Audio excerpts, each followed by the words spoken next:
प्रभु श्रीराम जितेबाला वनवास छाड़ी अयोध्या को फेरिले से निज माता को नुह प्रथम से ही माता को प्रणाम कले जो माँ को पाइका से 14 वर्ष वनवास जाते सी हूँ माता कैकेयी।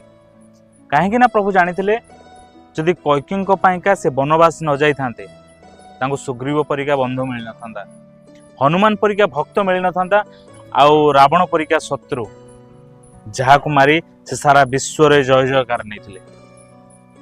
और ठीक सेमती आम लाइफ रे कैकेयी होची हमर खराब समय को दर्शाए।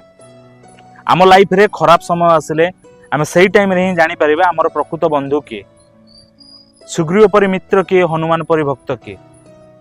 आउ हमर से ठीक सही खराब समय रे ही जानी परिबा रावण परि शत्रु किए।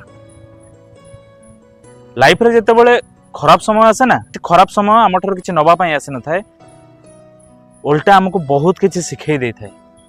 रहिले जय जगन्नाथ। वीडियो भल लगे प्लीज लाइक टे करिवे।